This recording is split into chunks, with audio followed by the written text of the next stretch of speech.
Please, hear what I hear.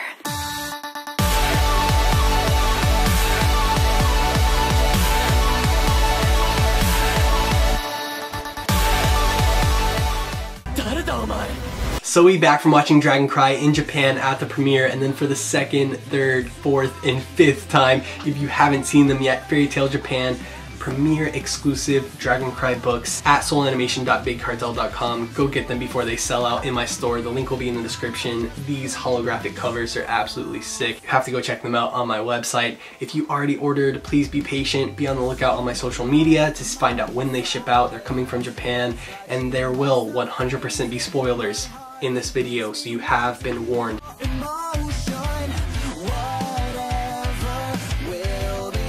Now, the first thing you notice in the movie is the beautiful animation. I mean, this movie has everything. NaLu moments, Juvia moments, all the Lucy and Erza fan service you could ever ask for, backed by a pretty sick new story and villain. Zash Kane, which if you have as big of a crush on Lucy as I do, then you will probably want to see him die immediately. The scenes from this movie that no one has seen are in this video. So as Lucy is showing basically everything in a strip club to distract this guy, while bunny suit sexy Erza grabs his key, all goes well until he kidnaps Lucy, locks her in a dark cage in a dungeon where she's surrounded by a bunch of other girls wearing pretty much nothing. Zash comes along and is basically ripping her clothes off until Natsu comes in and saves the day in epic NaLu fashion. But I guess we're getting a little too ahead of ourselves. Let's take it a step back to the beginning of the movie. I'm sure you already know that Dragon Cry is a magic artifact that has enough power to destroy the world enshrined in Fior until it's stolen by Zash to be delivered to the ruler of Stella Kingdom, King Animus. So who has to get it back? Well, obviously Natsu and the gang. The movie is glorious in ridiculous fairytale fashion. If you take it too seriously, you probably won't enjoy it. But if you love classic fairytale, then it's 100% going to be for you. Just like if you like all of fairytale so far, you're probably going to love this movie. Whimsical, emotional, fan service-ical, jiggle physics, 11 out of 10. The romance is there, everything you'd expect. The beginning starts off with Natsu as a child meeting Dragneel, then followed by losing Dragneel. There was like no music in this scene, nothing except rain and sad Natsu. I love the emotional tone that part set for the rest of this movie. However, it wouldn't be FairyTail without Natsu breaking out of an impossible situation.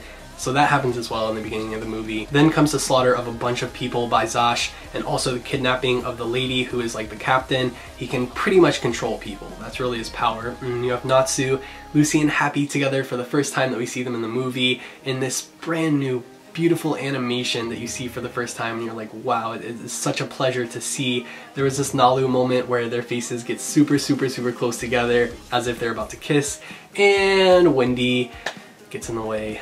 Like always, proceeds to interrupt them. Soundtrack was legendary, courtesy of Yasuharu Takanashi, and there were some pretty great rock versions of the FairyTail theme as well. Polka Dot's theme song was pretty nice. Juvia and her gray obsession was hilarious as always. There were plenty of Juvia moments for those Juvia fans out there. Stella Kingdom pretty much needs Dragon Cry because these crystals are taking over their kingdom. So we see Stella Kingdom. There's a whole scene of FairyTail like working together to get Dragon Cry, and Natsu and Lucy blast off away together at the end when they get cornered by Zash. Like I was saying, there's this whole scene of them being separated when Zash kidnaps Lucy finally and he puts her in this dungeon. He literally said in the movie, "This woman is mine." So at that point I was just ready for Natsu to kill him. It was a pretty ultimate villain, like to step in the way of NaLu in this movie and have Natsu beat the fucking shit out of him.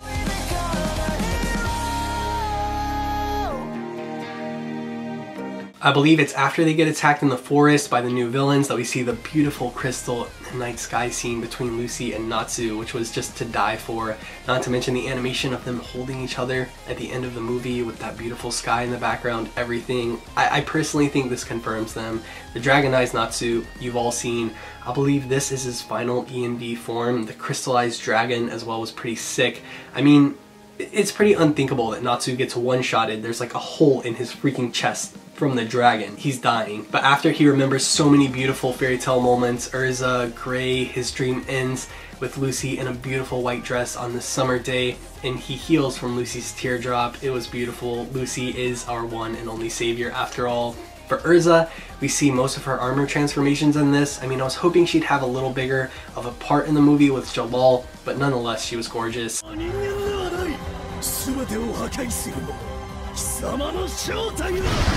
Lu's 3-star dresses that we haven't seen animated yet were so fucking awesome. Her Capricorn transformation, like, I can't even describe, just perfect. You just have to see the movie for this in theaters. Even Wendy was pretty sick in this movie with the wild pink hair and Dragon Force. That part where she like uses the wind under her feet to build up and blast through the air. That was so sick. And even Happy, I mean guys, this is probably the biggest spoiler and craziest part of the movie. If you don't want to be this spoiled, just click away. But guys, Happy fucking breathes fire. Like, what the fuck? You have Erza using Jellal's Grand Chariot. Gray looks like so badass when he goes Demon Slayer after seeing Juvia get hurt, but seriously, Happy fucking breathes fire. That was so sick. I was like, I was blown away in that part of the movie. I absolutely love the NaLu moments. Natsu busting in to save Lucy at the last second. The beautiful scene where they hold each other at the end. Lucy pole dancing at the bar. This movie had everything, even Half Dragon Natsu. I don't want to talk about each and every moment, but hopefully you guys get the picture and go enjoy it for yourselves. As for the end credit scene, I mean, my takeaway from that was now Acnologia has some sort of love interest. It seems like 400 years in the past, Acnologia saw the girl Sonia as this very, very young girl who was being assaulted by dragons like Zeref, and he couldn't take it anymore, so he massacred every dragon, literally explaining his reasoning for hating the dragons now. Hero always does this. You can't just hate a character. They always have some sort of sad backstory making you feel for them. I cry every time. Then we see Zeref and Anna looking badass as well at the end. So to me, this confirms season 3. I'm now very sure season 3 will be animated. I don't think you guys have to worry about that at all. I think season 3 animation is coming. As for the manga, it is ending. A video coming on this very soon. It is very sad, but I think Hero's going to create a new series for us. And I think something amazing is going to continue, so I'm looking forward to the future. Hero said this movie was the climax. Seriously guys, I've watched it like 5 times in theaters. I'll probably see it again since I imagine it'll be playing all summer here in Japan. I hope all of you get to see it around the world as well. Until then, you guys keep selling out these Dragon Cry art books, these sick art books that are in my store right now, but I keep trying to get my hands on more, so be on the lookout if you really want one. Keep up to date on my Twitter and Instagram since I'll be posting about that on there. This movie was glorious, man. Go see it. This was it. This is what we've been waiting for. Tell me how hyped you guys are in the comments. Thank you all so much for over 50 million views. I just can't wrap my head around that number. Not to mention we're about to reach 200,000 subscribers. You guys are amazing. Thank you guys so much for watching. Arigatou gozaimasu. Ja ne. Lucy.